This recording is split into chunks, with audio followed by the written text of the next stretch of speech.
Online class में आप सबका स्वागत है। वैद्युत द्विध्रुव के कारण आज हम लोग पढ़ेंगे वैद्युत द्विध्रुव के कारण विभव। अब आपको समझिए द्विध्रुव क्या होता है, ये तो आप बहुत पहले से ही जानते हैं। द्विध्रुव क्या होता है? दो ऐसे आवेश का समूह जो कि क्या हो, एक प्लस हो और एक माइनस हो और दोनों परिमाण में समान हो और उनके बीच की दूरी काफ़ी अल्प मतलब बहुत कम हो, वो 12 के बराबर हो। ऐसी व्यवस्था को हम लोग द्विध्रुव के नाम से जानते हैं। ऐसी व्यवस्था को हम लोग कौन से ध्रुव के नाम से जानते हैं बेटा? द्विध्रुव के नाम से हम लोग जानते हैं। तो इसी द्विध्रुव के आधार पर विभव क्या होता है, तो आपको पता है कि द्विध्रुव के आधार पर हम लोग दो कंडीशंस पढ़ते हैं। द्विध्रुव के आधार पर हम लोग दो कंडीशन पढ़ते हैं। एक हम लोग पढ़ते हैं अक्षीय स्थिति, एक हम लोग पढ़ते हैं अक्षीय स्थिति और दूसरा हम लोग पढ़ते हैं निरक्षीय। क्या पढ़ते हैं बेटा? निरक्षीय। अक्षीय मतलब द्विध्रुव अगर इस तरह है, इस प्लेन पर, इस रेखा पर है, तो जिस बिंदु पर हमको द्विध्रुव ज्ञात करना है, जिस बिंदु पर हमें द्विध्रुव ज्ञात करना है वो भी इसी बिंदु पर होना चाहिए। जिस बिंदु पर द्विध्रुव ज्ञात करना है उसकी रेखा और इसकी रेखा दोनों क्या होनी चाहिए बेटा? समान होनी चाहिए। और निरक्षीय का मतलब कहीं पर भी, इधर ऊपर नीचे कहीं पर भी हो सकता है। ठीक है, बात समझ में आया? चलिए, तो सबसे पहले हम लोग शुरू करते हैं अक्षीय स्थिति। सबसे पहले हम लोग शुरू करते हैं अक्षीय स्थिति। चलिए, द्विध्रुव की दिशा पर हम लोग फोकस करते हैं। तो ये हमारा मान लीजिए कोई द्विध्रुव है -q और यहाँ से ये आपका है बेटा +q और इस बिंदु P पर आपको विभव निकालना है। इस बिंदु, इस Q1 के कारण, इसके कारण मान लीजिए जो विभव लग रहा है उस पर V1 लग रहा है और इसके कारण मान लीजिए जो विभव लग रहा है इसके कारण वो V2 लग रहा है। अब इसके बीच की बिंदु को हम O मान लेते हैं। इसके बीच की बिंदु को हम क्या मान लेते हैं बेटा? O से मान लीजिए, O से इस बिंदु तक की दूरी मान लीजिए हम R ले लेते हैं। O से इस बिंदु तक की दूरी को हम क्या ले लें बेटा? इस O से इस बिंदु तक की दूरी को मान लीजिए हम R ले लेते हैं। ठीक, अगर हम इसको R ले लें और यहाँ से यहाँ तक आपको पता है इस हिस्से का भी वैल्यू L होता है और इस हिस्से का भी वैल्यू L होता है। तो मतलब इस आवेश से इस तल की तक की दूरी को कितना हम कर देंगे बेटा? इसको हम लिख देंगे R - L। और यहाँ से यहाँ तक की अगर हम दूरी को नापेंगे तो आपका क्या हो जाएगा बेटा? R + L। कितना हो जाएगा बेटा? R + L हो जाएगा। ठीक, अब इसी स्थिति के आधार पर हमें V1 और V2 की वैल्यू को फाइंड आउट करने का काम करना है। अगर हम देखें तो बेटा विभव क्या है? विभव जैसे पिछले आपने एक्सरसाइज में द्विध्रुव को पर आपने वैद्युत क्षेत्र निकाला था, इसमें हम लोग अगर विभव को निकाल रहे हैं तो इसमें अगर हमको देखा जाए तो इसमें क्या बेटा? विभव एक सदिश राशि नहीं है, एक अदिश राशि है। तो अदिश राशि को हम जनरली आराम से जोड़ सकते हैं। अगर हम बात करें विभव का जो नॉर्मल फार्मूला क्या होता है? k की जगह क्या होता है बेटा? 1/4πε0 होता है, या इसको जनरली हम k मान लेते हैं। तो k अपॉन में q/r याद आ रहा है? k अपॉन में q/r था, जहाँ r क्या था बेटा? जिस चार्ज, जो चार्ज आपका जो परीक्षण आवेश है, जो आपका सोर्स आवेश है और जो आपका परीक्षण आवेश है, उसके बीच की दूरी की हम बात करते हैं। अब हम बात करें तो हमने क्या कहा है? हमने क्या कहा है बेटा? हमने आपसे एक काम करते हैं, हमने आपसे क्या करा? V1 निकाले। तो V1 की वैल्यू जो होगी वो k होगी। अब हम बता दे रहे k की वैल्यू यहाँ पे है क्या? 1/4πε0 है। ठीक, तो k की वैल्यू को आप क्या लिख सकते हैं? q।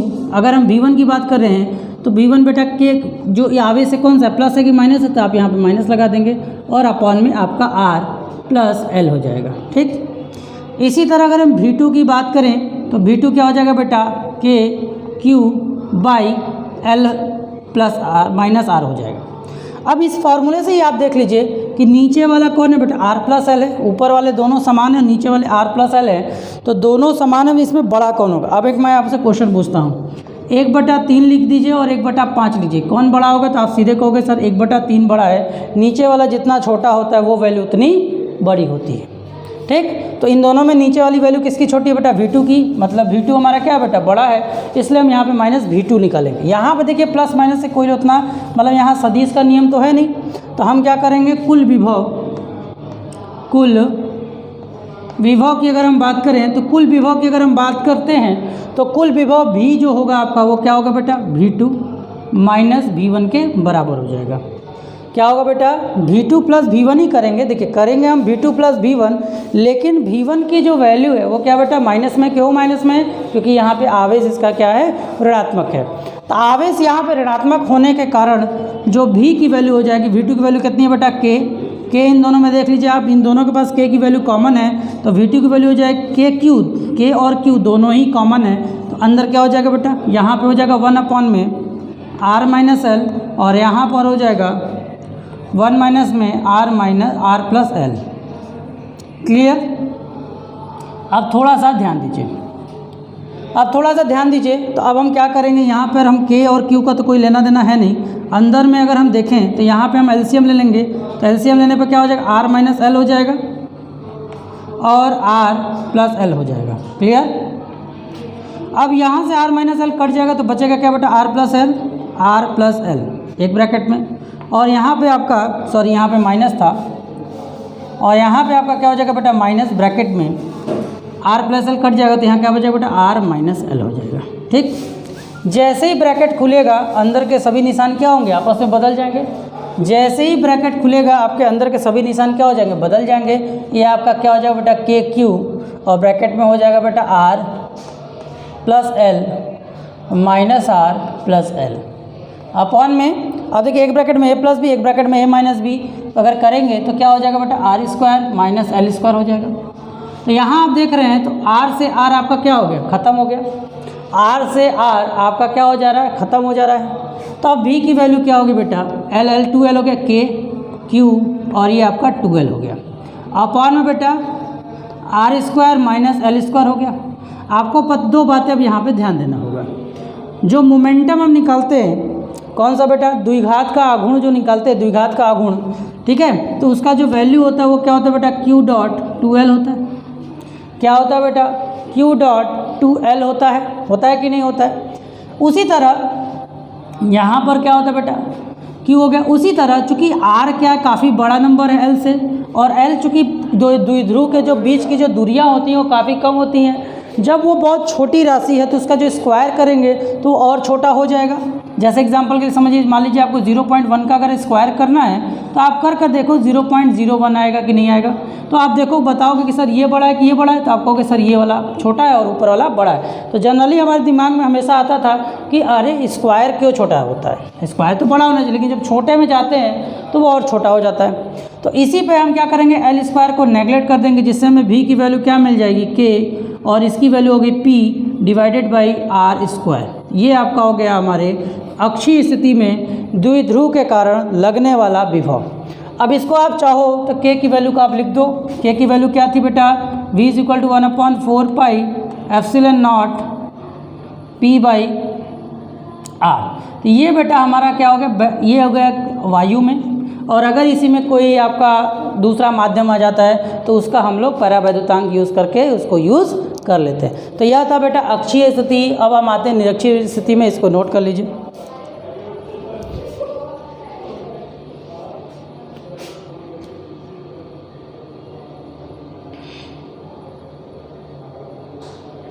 चलिए अब हम बात करते हैं निरक्षीय स्थिति में। एक स्पेशल केस है जो ठीक द्विध्रुव के ठीक ऊपर पाया जाता है। जैसे मान लीजिए यहाँ पर क्या बेटा -Q, और यहाँ पर मान लीजिए ये आपका +Q है। थोड़ा सा और बड़ा कर देते हैं, +Q है, इसके ठीक बीच में O है, और O से यहाँ तक की दूरी L है, और यहाँ से यहाँ तक की दूरी L है। ठीक इसके बीच में कोई बिंदु P है, और यहाँ से यहाँ तक की मान लीजिए जो हाइट है वो कितनी बेटा, R है। मान लीजिए यहाँ से यहाँ तक की जो हाइट है वो क्या है बेटा, R है। यहाँ तक की जो हाइट है वो क्या है बेटा, R है। ठीक है बेटा। तो आपने देखा कि यहाँ पर R दूरी पर है। अब यहाँ से अगर हम देखें तो इसकी जो ये दूरी होगी वो क्या होगी बेटा, √L square plus R square के बराबर होगी। L square plus R square के बराबर होगी। कैसे बराबर होगी, इसको आप लोग पढ़े होंगे। ये देखिए एकदम हाइट जो है परपेंडिकुलर है। और ये आपका यहाँ पर ये 90 डिग्री है। अगर ये r है और ये l है तो ये कर्ण है, तो कर्ण को कैसे निकालोगे, l² प्लस r² से ही तो निकालोगे। तो ये दूरी ये होगी और यहाँ पर ये दूरी आपकी क्या होगी बेटा, l² प्लस r² के बराबर होगी। ठीक, अब आप इसको देख लो, इसके बाद हमारा क्या होगा इसको हम लोग समझने का प्रयास करते हैं। ठीक, अब देखिए इधर,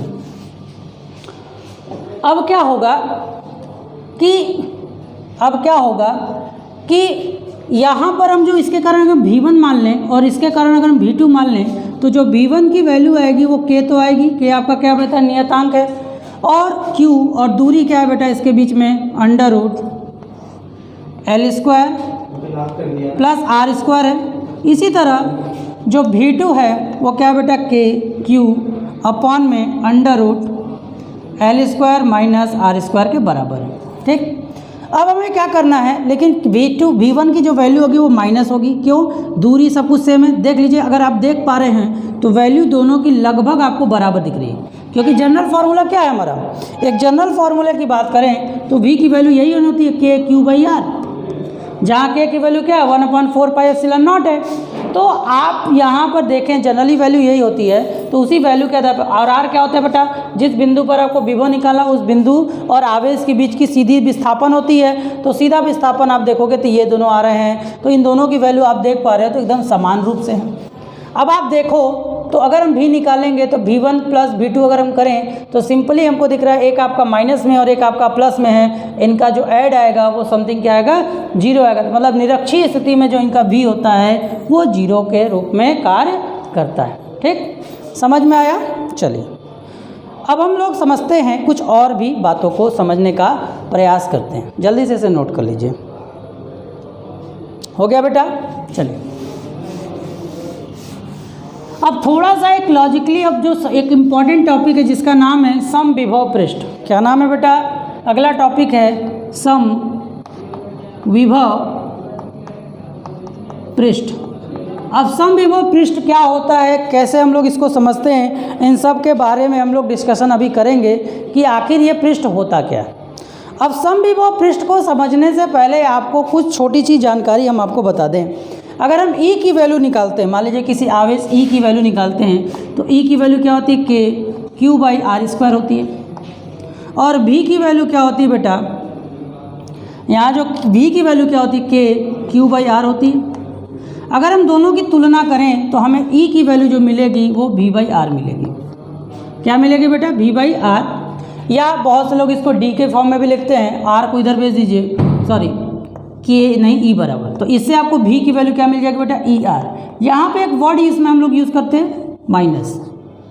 क्यों माइनस यूज़ करते हैं बेटा, माइनस इसलिए यूज़ करते हैं कि जो विभव की जो दिशा होती है वो हमेशा वैद्युत क्षेत्र की दिशा के विपरीत होती है। किधर होती है, वैद्युत क्षेत्र की दिशा के विपरीत होती है। तो इसी के लिए यहाँ पे माइनस, या आप इसको ऐसे भी लिख सकते हो -E.dr। dr करेंगे मतलब छोटे छोटे डिस्टेंस पर भी अगर हम करेंगे तो हमारी ये वैल्यू आ जाएगी। अब थोड़ा समझने का प्रयास कीजिए कि समविभव पृष्ठ का मतलब क्या है। सम के मतलब ही आप समझ रहे हो समान। सम का अगर आप मतलब समझ रहे हो तो सम का मतलब क्या है बेटा, समान है। सम मतलब समान और विभव मतलब विभव तो आप जानते ही हैं। अगर कोई ऐसी सतह मिल जाए, ऐसा कोई सतह, जैसे ये बोर्ड आपका एक सतह है, ठीक है, ये बोर्ड आपका एक सतह है, तो इस कोई एक ऐसा सतह मिल जाए जहाँ पर विभव क्या हो, समान रूप से काम करते हो, जहाँ पर विभव क्या हो, समान रूप से कार्य करते हो। ध्यान से समझिएगा, जहाँ पर विभव क्या हो, समान रूप से कार्य करते हो, उसी को हम लोग बोलते हैं समविभव पृष्ठ। समविभव पृष्ठ मतलब ऐसा सतह जिस पर विभव क्या हो, समान हो। अगर कोई ऐसी सतह अगर हमें मिल जाए तो वो विभव कैसी होगी बेटा, समान विभव कहलाएगी। अब देखिए कि समान विभव जो होता है वो विभव पृष्ठ किस तरह का हो सकता है। अब चलिए सबसे सिंपल सा बात करते हैं। अगर मान लीजिए एक बिंदु आवेश है, अगर एक बिंदु आवेश है सिर्फ, और इससे कुछ दूरी r पर हम अगर इसके चारों तरफ बनाए तो एक गोला प्राप्त होगा। हमें क्या प्राप्त होगा, एक बेटा गोला। क्या प्राप्त होगा, हमें एक गोला प्राप्त होता है। इस गोले पर कोई भी दूसरा अगर विभव जो अगर ये आवेश फिक्स है, क्योंकि आपको पता है विभव का जो आवेश होता है उसके खुद के आवेश पर निर्भर करता है, बाहरी आवेशों पर विभव का मान में निर्भर नहीं करता। तो इस गोले के किसी भी सतह पे आप जाओगे तो आप इस फॉर्मूले को देख लो, V = K Q/R। तो इस सीधे दिख रहा है कि V जो है डायरेक्ट इनडायरेक्टली प्रोपोर्शनल R के है, और हर जगह पर अगर आप देख लो केंद्र से हर जगह पर जो दूरी R है वो समान है। अगर दूरी R समान है, अगर हम बोले हैं कि इसकी दूरी क्या है, समान है, तो इसका मतलब यहाँ पे अगर विभव 10 लग रहा है तो यहाँ पे भी विभव 10 लगेगा, यहाँ पर विभव 10 लग रहा है तो यहाँ पे भी विभव 10 लगेगा। मतलब जो विभव है वो हर जगह समान होगा। अब इसी के अगर मान लीजिए इसके अगर यही आवेश हो, इसके बाहर अगर हम कोई क्षेत्रफल खींच दें तो इसका विभव और इसका विभव अलग होगा। क्यों? क्योंकि इसकी दूरी अधिक है, लेकिन इसके सतह के चारों तरफ जो विभव होगा वो बिल्कुल एक समान होगा। क्यों एक समान होगा? क्योंकि सारा फॉर्मूले के हिसाब से जो डायरेक्टली V जो है ओनली डिपेंडेंट ऑन, अगर Q को हम फिक्स कर दें तो V is directly proportional indirectly proportional of R, तो R के इनडायरेक्टली प्रोपोर्शनल होने के कारण जो विभव का जो पृष्ठ होगा वो क्या होगा बेटा, समान होगा। इसके अलावा और क्या बन सकता है, और कैसा भी समविभव पृष्ठ बनाया जा सकता है? आप ध्यान से समझने का प्रयास करें कि मान लीजिए कि यहाँ पर कोई प्लस आवेश एक सीधी सिंगल रेखा में, या मान लीजिए कोई ऐसे सीधी रेखा में, अगर ऐसे कोई सीधी रेखा में तो इसके चारों तरफ समान कौन हो सकता है? इसके चारों तरफ अगर समान कोई स्ट्रक्चर बनाया जा सकता है तो वो बनाया जा सकता है बेटा बेलन। अगर इसके चारों तरफ अगर कोई समान विभव पृष्ठ बनाया जा सकता है तो वो क्या बनाया जा सकता है बेटा, बेलन। अगर एक लंबाई में अगर आवेश वितरित हों, देखिए एक बिंदु आवेश के कारण भी होता है, और कई सारे अगर बिंदु हों, मतलब कि आवेश का घनत्व वाला अगर इसमें टॉपिक आ जाए तो उसमें हम क्या करेंगे? अगर हम आवेश का घनत्व आ जाए तो उसमें हम क्या करेंगे? तो वहाँ पे भी विभव पृष्ठ समान, यहाँ पे विभव पृष्ठ समान होने का मतलब नहीं है कि हर जगह विभव पृष्ठ समान हो जाएगा। मतलब अगर हम एक अलग से अगर हम खींचें तो यहाँ पर भी विभव क्या होगा बेटा, अलग अलग हो जाएगा। मतलब ये दो अलग सतह हैं और दोनों सतहों पर विभव क्या होंगे, अलग अलग होंगे, लेकिन उसी एक सतह पर, ये चारों सतहों पर जो विभव होगा क्या होगा बेटा, समान होगा। जैसे मान लीजिए कॉपी ले लीजिए, ये किताब ले लेते हैं, इस किताब के ऊपर एक विभव देखिए, इस किताब के ऊपर एक विभव बना हुआ है, इस किताब के ऊपर क्या बना हुआ बेटा, एक छत्र। तो इस सरफेस पे कहीं पर भी वस्तु को रखा, चाहे यहाँ रखें चाहे यहाँ रखें चाहे यहाँ रखें, उस पर लगने वाला जो विभव का मान होगा अगर समान होगा तो ऐसे क्षेत्र सतह को या ऐसे पृष्ठ को हम लोग विभव कहते हैं, समविभव पृष्ठ कहते हैं। अब इधर समान है तो इसका मतलब ये थोड़ा कि इस तरह भी समान होगा। हाँ, यहाँ पर विभव अलग हो सकता है, इस सतह पर विभव अलग हो सकता है, लेकिन इस सतह पर सभी जगह अगर विभव समान है तो यह भी समविभव पृष्ठ कहा जाएगा। चलिए अगली बात, अब हम बात करते हैं कि समविभव पृष्ठ तो आपको समझ में आ गया। इसके अलावा क्या और कोई स्ट्रक्चर बन सकता है? अभी हमने दो स्ट्रक्चर आपको बना के दिखाया। अब अभी हमने आपको बताया कि V की जो वैल्यू है वो -EdR है। अभी हमने सबसे पहले आपको यही बताया कि E की वैल्यू जो है, अगर हम किसी तरह यहाँ पर E को समान कर दें, अगर किसी तरह यहाँ पर हम E को समान कर दें, E को हम समान कैसे कर सकते हैं?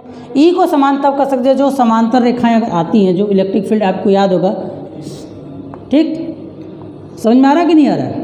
तो इस पर पड़ने वाला अगर कोई सतह अगर होगा ऐसे,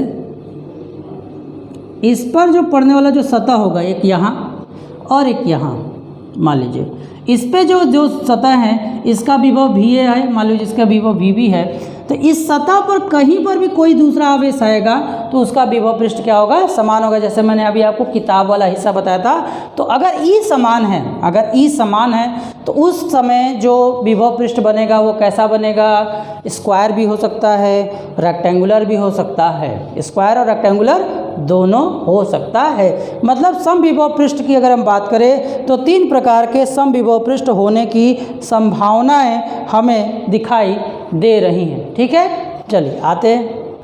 अब हम बात करें कि समविभव पृष्ठ की क्या ऐसी बातें जो हमारे काम की हैं। अगर हम बात करें समविभव पृष्ठ, तो समविभव पृष्ठ की कुछ बातें ऐसी, देखिए ध्यान से। मान लीजिए पहला बात, तो 2 समविभव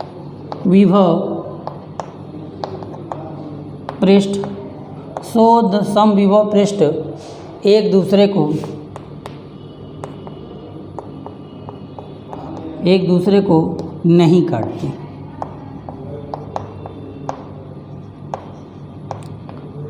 अब ऐसा क्यों है, इस बात को समझिए। अगर यह एक समविभव पृष्ठ है तो इस पर विभव का मान लीजिए 10 है, और यह एक अलग समविभव पृष्ठ है तो इसका भी मान कुछ अलग हो सकता है, 15। 10 तो नहीं होगा, 10 से अलावा मान लीजिए, 10 के अलावा 11 मान लीजिए।